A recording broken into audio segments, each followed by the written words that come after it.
সাম্য, মানবিক মর্যাদা, সামাজিক ন্যায় বিচার, এই কথা প্রতিটা রাজনৈতিক দল তাদের বক্তব্যে দেখবেন বলতে বলতে মুখে ফেনা বের করে ফেলছে, কিন্তু বাস্তবতা আসলে কি?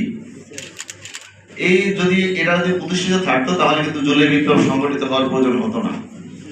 পীর সাহেব চরমনাই অত্যন্ত যৌক্তিকভাবে বাংলাদেশের উন্নয়নের জন্য তিনি মূল সমস্যাগুলো ফাইন্ড আউট করে কিছু সমাধানও জাতির সামনে তুলে ধরেছেন, কিন্তু যারা আমাদের দেশের পলিটিক্সের কর্ণধার বলতে পারেন অথবা পলিটিক্সের যারা আপনার কলকাঠি নাড়ান, তারা এটাকে ভালোভাবে গ্রহণ করে নাই।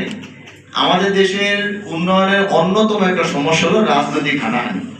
স্বাধীনতার পর থেকে আমাদেরকে যারা পরিচালনা করতে চায় বৈদেশিক শক্তি, তারা আমাদেরকে এই জাতিটাকে নানান ভাগে বিভক্ত করে অনেকগুলো দল সৃষ্টি করে একজনকে আরেকজনের পিছনে সময় নষ্ট করার জন্য যথেষ্ট ব্যবস্থা করে দিয়েছে, যার কারণে আমাদের উন্নয়ন উৎপাদনমুখী বাংলাদেশের পরিবর্তে আমরা রাজনৈতিক হানাহানিমুখী একটি বাংলাদেশ পেয়েছি।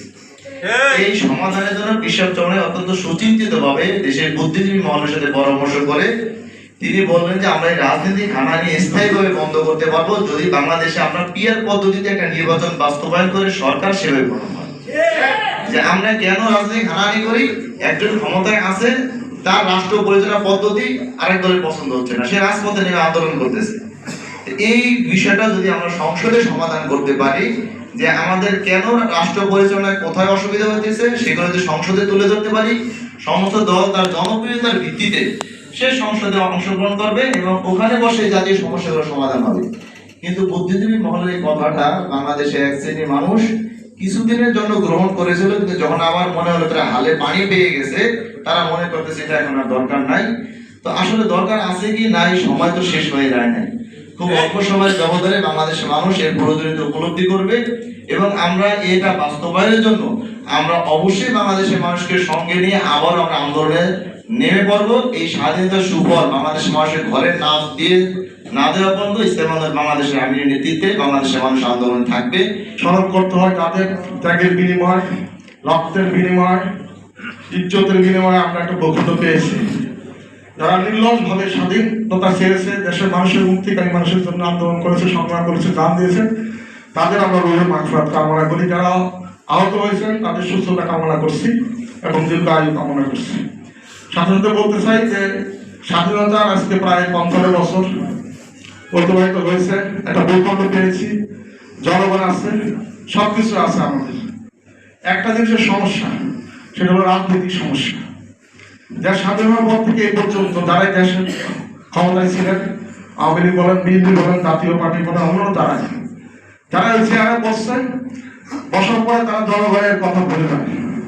দেশটাকে একটা কি বলবো, একটা রাজনীতির ভিতরে যে একটা সৌন্দর্যতা আছে সেটা নষ্ট করে ফেলছে। আজকে রাজনীতি কোনটা ভালো কোনটা মন্দ এটাই আমাদেরকে ভুলিয়ে দিয়েছে রাজনীতিবিদরা। এখানে আমরা ইসলামী আন্দোলন থেকে বলতে চাই, আমরা দেখতে পেয়েছি এই যে রাজনীতিবিদরা ক্ষমতায় গিয়েছেন, এই দেশটাকে কিভাবে তারা লুণ্ঠন করেছে। আমার কাছে মনে হয় যে রাজনীতিটা এরকম একটা রাজনীতি তৈরি করে, সিস্টেম তৈরি করে ফেলছে বাংলাদেশে, ওই চেয়ারে যে যাবে সে এটা করতে বাধ্য। এরপরে আমাদের জাতীয় নির্বাচন, 5 বছরের নির্বাচন, নির্বাচনের প্রক্রিয়াটা নষ্ট করে ফেলছে। গত নির্বাচনটা আমরা ভাবছিলাম যে অন্তত একটা নিরপেক্ষ সরকার ক্ষমতা আছে, নির্বাচনটা মনে হয় ভালো হবে, মানুষ ভোট দিবে। ভোটের যে মানে আমরা প্রতিফলন দেখতে পেলাম কি, আমরা একটা শব্দ শিখলাম আবার নতুন করে, ইঞ্জিনিয়ারিং। আগে হয়তো দিনের ভোট পাইতে একটা ভোট কারচুপি হইতো, এখন আর নতুন শব্দ আসছে ইঞ্জিনিয়ারিং, মানে ভোটকে পুরাপুরি উল্টিয়ে দেওয়া। সেটাও আমাদের এখন শিখতে হয়েছে। যাই হোক, সব কথা আপনারা জানেন। বিশ্বাস করবো নাই অথবা ইসলামী আন্দোলন কি চায়? ইসলামী আন্দোলন রাজনীতির ভিতরে একটা গুণগত পরিবর্তন চায়। সেটা কি? যে এই নেতা এবং নীতির পরিবর্তন হইতে হবে। এই রাজনীতির নীতির পরিবর্তন যদি আমরা ইসলামী আন্দোলন যেহেতু আমরা করি, আমাদের দেশের মানুষ মুসলমান, যদি ইসলামের যে আদর্শ বৈশিষ্ট্য যদি আমরা এখানে প্রয়োগ করতে পারি, আশা করা যায় এই রাজনীতি পরিবর্তন হবে ইনশাআল্লাহ। যদিও আমরা সামান্য, আমাদের লোকজন কম অনেকে মনে করে, তবে আমরা যদি দুর্বল আন্দোলন গড়ে তুলতে পারি, মানুষকে বুঝাইতে পারি, মানুষের তারা দিতে পারি, ইনশাআল্লাহ স্বাধীনতার সুফল বাংলাদেশে আবার আসে।